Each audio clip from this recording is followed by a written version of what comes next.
guys, I hope you're having an amazing week so far. I have missed being here. I had a really great conversation with a friend of mine today. I hadn't seen him for years, and basically, when you're catching up with people, you start telling each other what you're doing, what you're up to.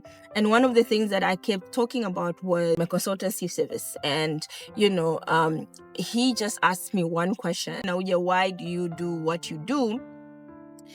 Because you sound so passionate about it. You're so invested in it. Now, before I could answer why I do what I do, or what the answer that I gave him, I would like to give you guys a little bit of statistic or a little bit of reality.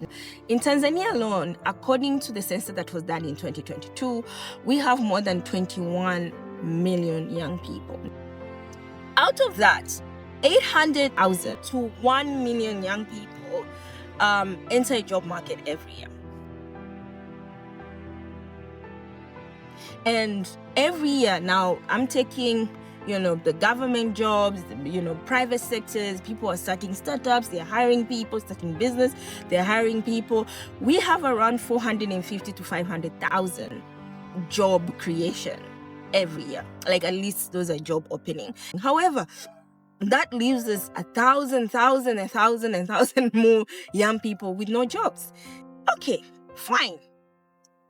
500,000 is not bad. That is 50% employment rate. However, we're being told that in Tanzania, only 30 to 50% of businesses survive past 5 years. And 10 to 20% survive past 10 years. With that said, the ones who end up working, as accountants to these small businesses, as the shopkeepers to these small businesses, we're telling them most of them will not be employed past 5 years. Okay, so even that is not stable and it's not guaranteed. At least government jobs, at least there is that stability. Because of that, most people or most young people end up starting businesses. They end up being entrepreneurs without them wanting. They're not prepared. They don't have the skills for it. They just see an opportunity. They see a demand, and they're like, you know what? There are no jobs. You know what? Let me just go and take a loan. Let me start a business. Let me ride that motorcycle. Let me start, farming. Whatever it is to make an ends meet, which we know that we need those kind of people. We need business people. We need people to create, to start businesses and create employment for other young people. And remember, every year, we're still having more people entering the job market. However, because we're not prepared for it, because we're learning as we go. Me, when I started doing businesses, I was winging it. I was literally winging everything. I didn't even know what I was doing. And that's why most of my business failed. And unfortunately, not to talk badly about our, education system, and I don't know if other African countries can relate to this.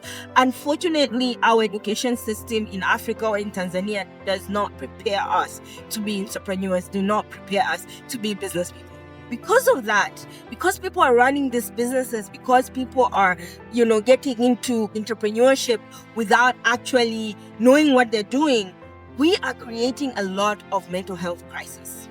We're being told that 1 out of 5 young people in Tanzania suffer mental health challenges or something similar to that. Now, mental health crisis is on the rise. Between 2024 to middle 2025, more than 1,000 people commit. And we're being told a lot of people who are affected when it comes to mental health are young people. And, now I think you cannot connect the dots, because let me tell you, entrepreneurship is not easy. Running a business is not easy. And it needs a lot of, skills, how to manage people, how to manage your finances, how to, make proper decisions. Just overall, you need a lot of skills to do that. That's why I do what I do. Because when I see somebody walking into my office feeling overwhelmed, they, just feeling confused, they have no idea why the business is not doing good. And, we have a session, we talk, they vent, some of them cry, we write, we write goals, we talk about them. And I understand people do that. They do all this, vision boards and everything.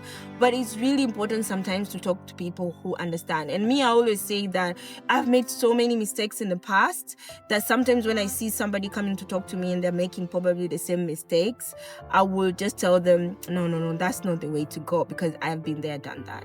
And when people leave my office and they're feeling more, they're feeling better, lighter, not confused anymore, that makes me so fulfilled. Like, I feel like I have solved a bit of the problem that we have. So please check on your entrepreneur friend. Check on your friend who owns a business. It's really, really hard. I know people have tried entrepreneurship and have gone back to employment.